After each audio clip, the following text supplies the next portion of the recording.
প্রিয় দর্শক আসসালামু আলাইকুম। ইলিশ বাংলা নিউজ থেকে স্বাগতম। আজকে আমরা আছি রাজধানী কাউরান বাজার মাছের পাইকারি আড়তে। এখানে প্রতিদিন নিলামের মাধ্যমে বিভিন্ন সাইজের ইলিশ, লোকাল ইলিশ বিক্রি করা হয়। তবে বর্তমানে নদীতে প্রচুর পরিমাণ ইলিশ মাছ জালে ধরা হচ্ছে। ধরেন পদ্মা নদীর, চাঁদপুর, মেঘনা নদী। তবে এখানে বেশি অংশই ভোলা, চামড়াজ, পাথরকাটা এসব অঞ্চলের ইলিশগুলাই বেশি।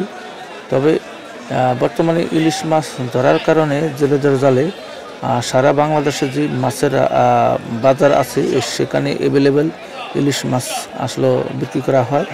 তবে এটা কিন্তু পাইকারি কাউরান বাজার মাছের আড়ত। এখানে পাইকারিভাবে ইলিশ বিক্রি করা হয় বিভিন্ন সাইজের। আসলে এখানের ইলিশের সাইজগুলি, আজকের সাইজগুলো অনেকটাই বড় বড়। এখন বর্তমানে ইলিশের দাম আগের চেয়ে অনেকটাই কমে বিক্রি করা হয়। আসলে যারা নিতে চান পাইকারি বা খুচরা, অবশ্যই এখান থেকে নিতে পারেন। এখানের মাছের মানও অনেকটা ভালো।